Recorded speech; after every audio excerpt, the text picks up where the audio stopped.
attorneys, okay? Do you regret your earlier statement? I regret a lot of things. I'm not sure that one's on the list.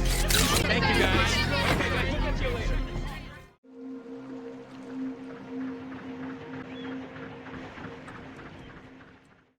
Ada satu pepatah klasik, serapat-rapatnya menutupi kebusukan, akhirnya tercium juga. Kisah di film ini merupakan efek domino dari bocornya program rahasia ke publik, membuat para oknum pejabat Dinas Rahasia Amerika serentak menghentikan semua programnya. Kisah di film ini pun secara timeline beririsan dengan perjalanan Jason Bourne series, terutama seri ketiga. Secara tidak sengaja, perjuangan Jason Bourne mengembalikan ingatannya berdampak sangat serius pada perjuangan para oknum pejabat Dinas Rahasia Amerika.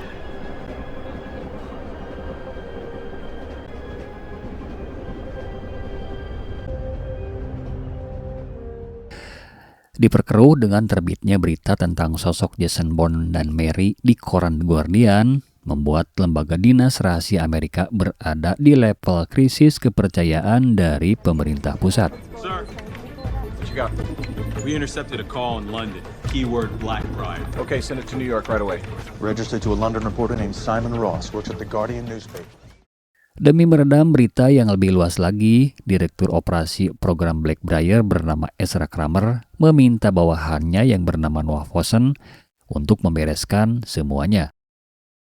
Kemudian Ezra Kramer menghadap kepada seniornya di militer bernama Mark Tusso yang saat itu menjabat sebagai Direktur Operasi Program Outcome.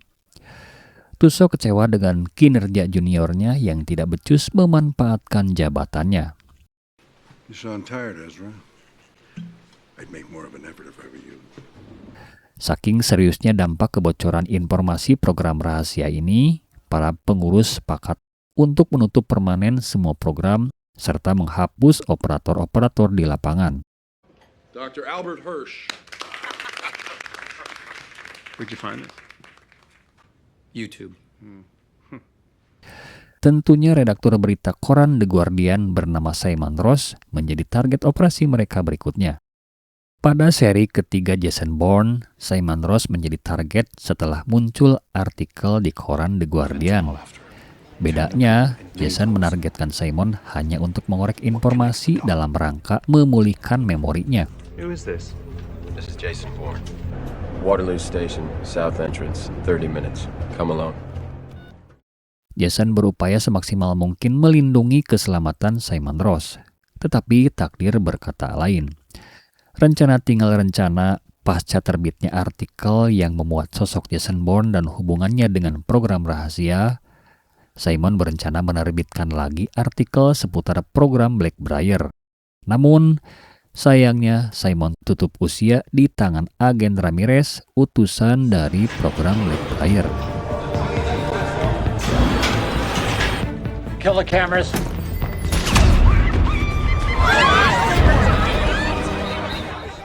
Sebagai pengingat, Jason Bourne merupakan agen dari program Treadstone yang gagal dalam tugasnya dan berakibat diburu oleh agen Treadstone yang lainnya. Kemudian, Jason bertemu dengan wanita yang menjadi partner dalam kehidupannya. Diceritakan bahwa Jason Bourne adalah agen termahal dengan segala kelengkapan fitur soft skill dan hard skill-nya, sehingga setiap agen atau aset dari program Treadstone yang dikirim untuk melenyapkannya berakhir tragis di tangan dingin seorang Jason Bourne. Kemudian Jason harus merelakan kepergian orang yang paling mengerti keadaannya, Mary Helena Crutch, menjadi korban salah sasaran. Eksistensi Jason Bourne pun membuat agen-agen Blackbriar diturunkan untuk menyingkirkan seorang Jason Bourne, tetapi semuanya harus berakhir mengenaskan. Perjalanan seorang Jason Bourne mengakhiri konspirasi busuk pejabat intelijen mendapatkan bantuan dari seorang wakil direktur dinas rahasia yang bernama Pamela Landy. Pamela adalah sosok perempuan yang sangat keibuan dan memiliki analisa yang sangat objektif dan berhasil bekerja sama membongkar skandal oknum pejabat dinas rahasia Amerika.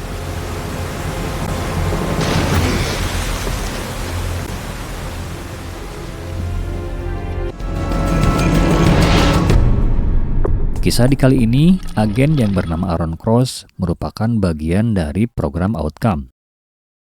Program ini merupakan program rahasia Departemen Pertahanan yang meningkatkan kemampuan agen lapangannya melalui modifikasi genetika dan obat-obatan sebagai booster performa. Setiap program rahasia memiliki caranya tersendiri dalam memaksimalkan performa agen-agennya.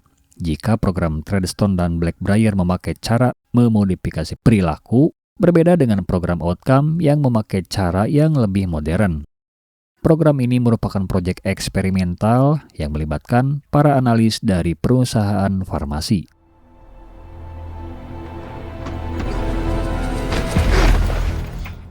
Program dari Dinas Rahasia ini tidak mentolerir kesalahan kecil.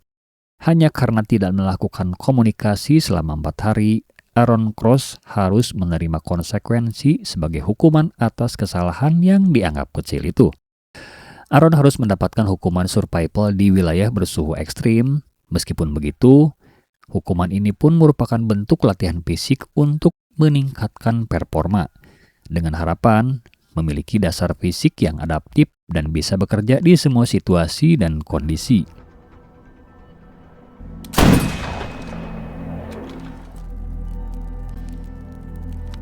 Dalam perjalanannya, Aaron dibekali suplemen harian untuk menjaga performa tubuhnya.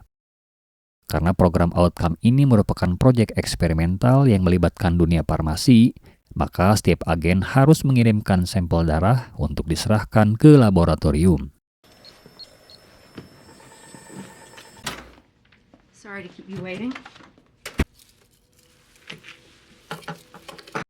Bertempat di sebuah gedung Departemen Pertahanan, tepatnya di tempat penelitian dan pengembangan, Dr. Martha Schering berfokus pada monitoring para agen dan melakukan pengecekan secara berkala, termasuk subjek atau agen bernama Aaron Cross. Di tempat itu juga, Dr. Martha bekerja dengan Dr. Donald Voigt yang memimpin penelitian dan pengembangan di Departemen Pertahanan. What's the damage? We'd lose Outcome. We don't lose it all. We've got the science. We'll keep the data. All of our JSON. Di malam harinya, direktur perusahaan farmasi terbesar bernama Terence Ward mengadakan pertemuan dengan Jenderal Mark Tussaud. Terence Ward atau Terry marah besar karena produksi suplemennya harus terhenti karena pemberitaan di media cetak. You're not a contact, are you? I've never met anybody in the program before. I know you have some extra chems here. Sementara itu, Aaron Cross tengah mencari pos logistik terdekat yang menyediakan stok pil biru yang wajib dikonsumsi harian. Setibanya di pos logistik, Aaron bertemu dengan agen bernama Oscar yang ditugaskan sebagai petugas logistik. Aaron membuka obrolan untuk mengisi kesuntukan di ruangan itu. Akan tetapi, agen Oscar merupakan orang yang minim bicara. Menjelang tidur, Aaron melihat jejak tulisan dari para agen sebelumnya yang menjalani hukuman survival di gurun es Alaska.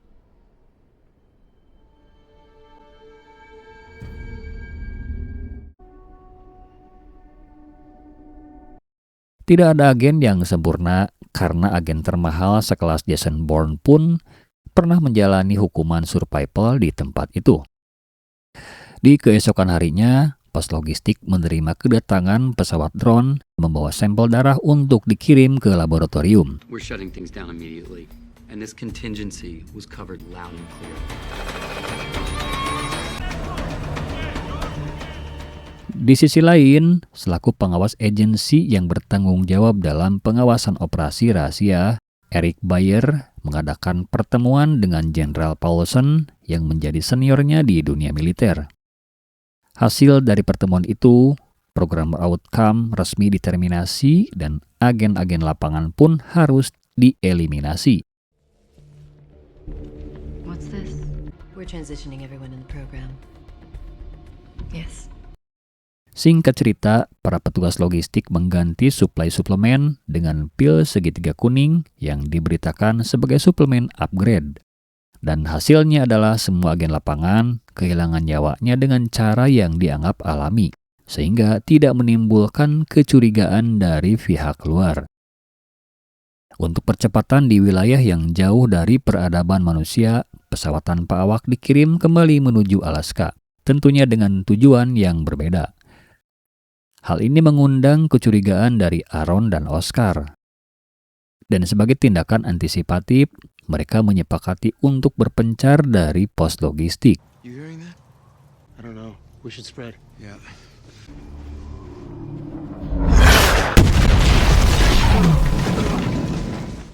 Tetapi terlambat bagi Oscar, satu roket meluluh lantakan bangunan itu, sementara Aaron berjuang menutupi GPS tracker.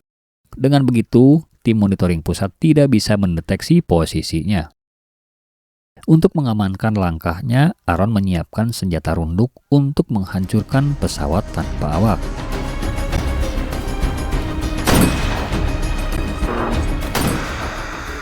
The hell was that? Nothing. Memiliki cadangan waktu sebelum pesawat drone cadangan dikirim lagi, Aaron mengeluarkan GPS tracker dari bawah kulitnya dan memindahkan pada hewan liar. Di sisi lain, drone cadangan sudah diluncurkan dan memburu posisi Aaron yang muncul kembali di dashboard monitor. Setelah yakin dan pasti, roket diluncurkan dan tepat mengenai posisi yang dipastikan agen Aaron Cross.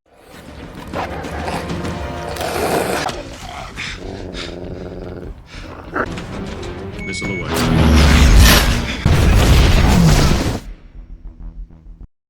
Di titik ini, Eric Bayer mengenang Aaron Cross saat masih bergerak di Timur Tengah.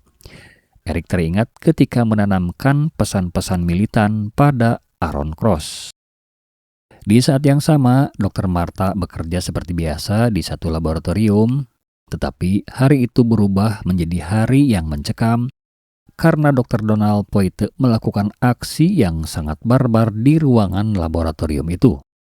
Semua penghuni laboratorium kehilangan nyawanya, kecuali Dr. Martha Sharing yang berhasil mengamankan diri sampai petugas keamanan bisa memasuki ruangan, tetapi belum sempat mengamankan pelaku. Dr. Donald Poite mengakhiri hidupnya sendiri.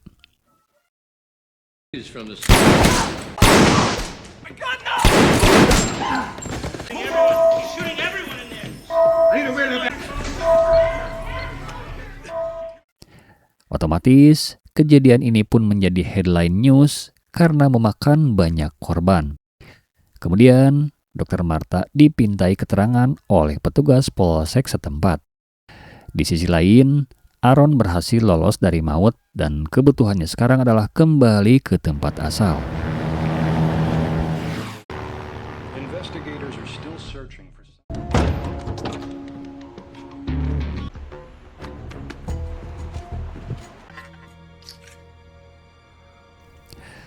Setibanya di wilayah yang hangat, Aaron mengambil perbekalan yang disembunyikan di pintu mobilnya yang sudah lama terparkir dengan aman. Di perjalanan, Aaron membaca surat kabar yang memuat tragedi berdarah di laboratorium tempat check-up kesehatan para agen, lalu memutuskan untuk meluncur ke tempat tinggal Dr. Martha. Sementara itu, Dr. Martha mendapatkan kunjungan dari Dr. Connie yang mengaku sebagai ahli kejiwaan. Kedatangannya hanya untuk memastikan keadaan Dr. Martha baik-baik saja, tetapi Dr. Martha masih dalam kondisi yang sangat trauma karena rekan kerjanya tiba-tiba membrutal dan melenyapkan semuanya kecuali dirinya karena berhasil menyelamatkan diri. What are you? Clinical psychology. I always thought he was gay. He let you live. You are asking all the wrong questions. Satu hal yang menjadikan Dr. Martha murka adalah pertanyaan yang menganggap Dr. Donald membiarkan Dr. Martha hidup adalah karena urusan perasaan. Terlebih lagi, satu anggota menemukan senpi milik Dr. Martha, membuat Dr. Martha berteriak histeris tidak terkendali. Connie berhasil menenangkan Dr. Martha dan mempersilahkan duduk. Lalu situasi itu dimanfaatkan untuk merekayasa kejadian, tetapi belum sempat itu terjadi, Aaron datang di saat yang sedikit terlambat. Stop me now!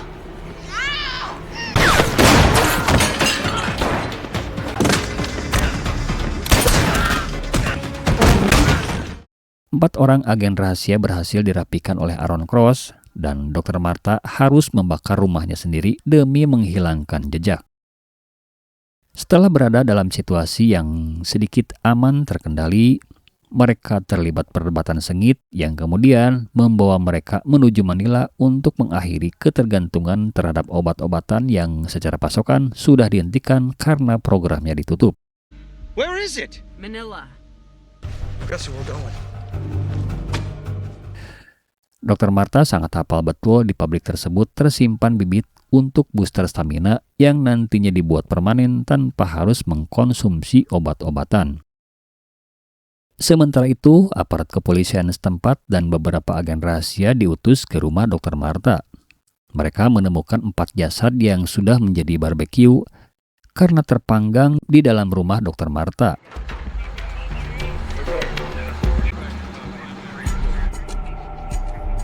They found a body.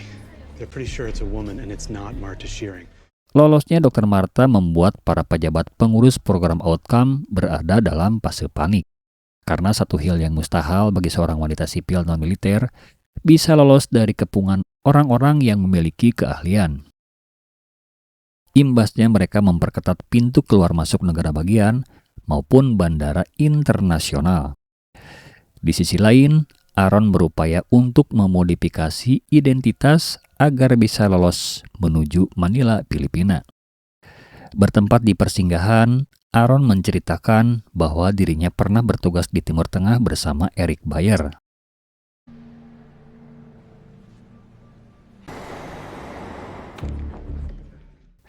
Saat itu Eric membutuhkan agen rahasia dan terpilihlah nama Kenneth J. Kitsom yang kemudian identitasnya dihilangkan seolah-olah nama itu korban dalam pertempuran di Timur Tengah.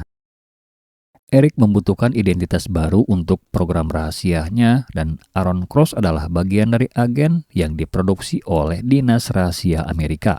Setelah berkas-berkas untuk ke luar negeri siap digunakan, mereka meluncur ke Manila, Filipina. Logan, Hartford, LaGuardia.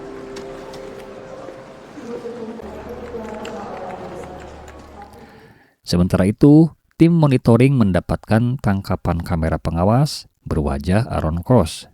Maka mereka menyimpulkan dialah yang menyelamatkan Dr. Marta. Setibanya di Manila, mereka berdua langsung meluncur ke pabrik pembuatan obat tersebut. Beruntung, security masih mengenali Dr. Marta. Tentunya momen ini dimanfaatkan untuk segera masuk dan mencari bibit obat yang dibutuhkan oleh Aaron.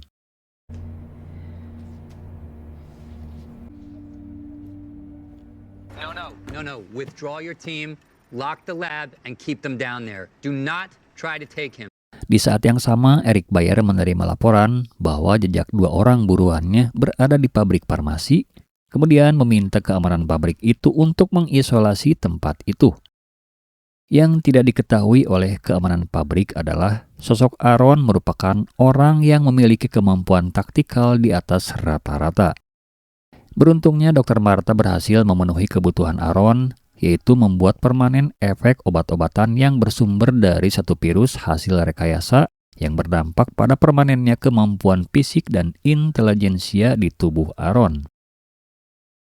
Mendapatkan tekanan dari pihak keamanan, tentunya Aaron dan Dr. Marta tidak bisa tinggal diam. Situasi ini memaksa Aaron untuk membuat satu kekacauan. Dengan cara ini, mereka bisa keluar tanpa terciduk oleh petugas keamanan pabrik.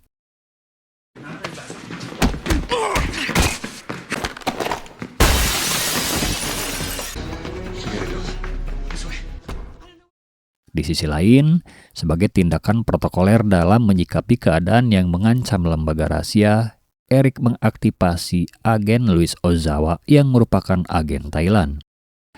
Meskipun berhasil menyuntikkan bibit obat, tetapi ada fase yang membuat tubuh Aaron harus melewati demam pasca tindakan medis di laboratorium pabrik.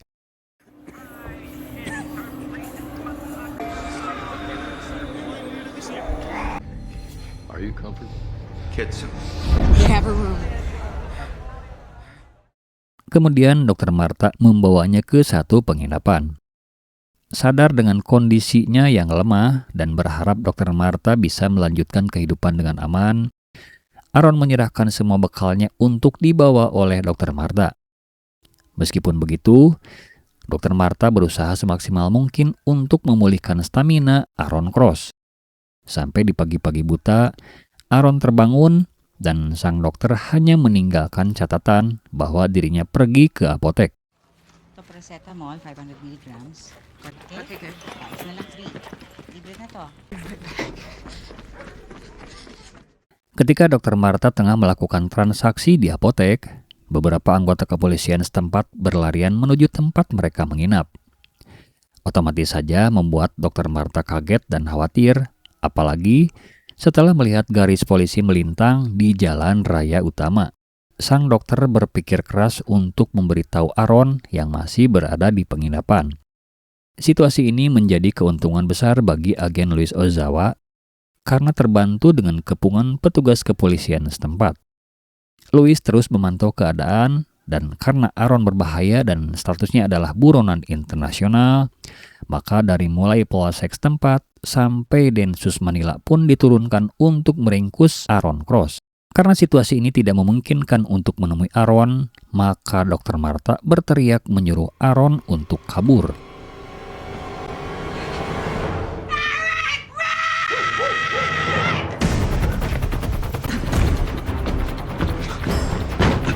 Otomatis saja teriakan sang dokter memecah konsentrasi para petugas kepolisian dan sadar akan konsekuensinya, Dr. Martha pun berlari menyelamatkan diri.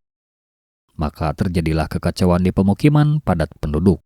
Luis Ozawa pun turut meramaikan pengejaran, sampai satu saat sang dokter terkepung dan memaksa Aaron untuk mengadu mekanik melawan para petugas polsek setempat. Tagisan ka?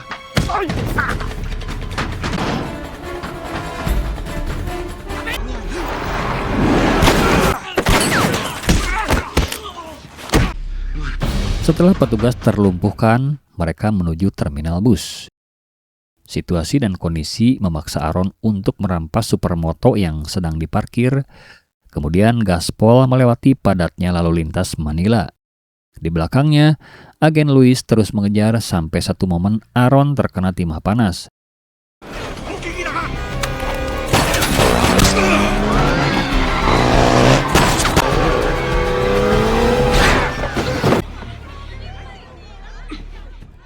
Tetapi tidak lama setelah itu, Aaron berhasil membalasnya sampai Luis Ozawa nyungsep di lapak tukang buah. Perjalanan mereka terus berlanjut, sementara itu Luis menyusul dan Dr. Martha berhasil menghentikan langkah Luis Ozawa dan perjalanan mereka pun dilanjutkan dengan dibantu nelayan setempat menuju perairan lepas. Akhirnya mereka lolos dari pengejaran kepolisian setempat dan utusan dinas rahasia.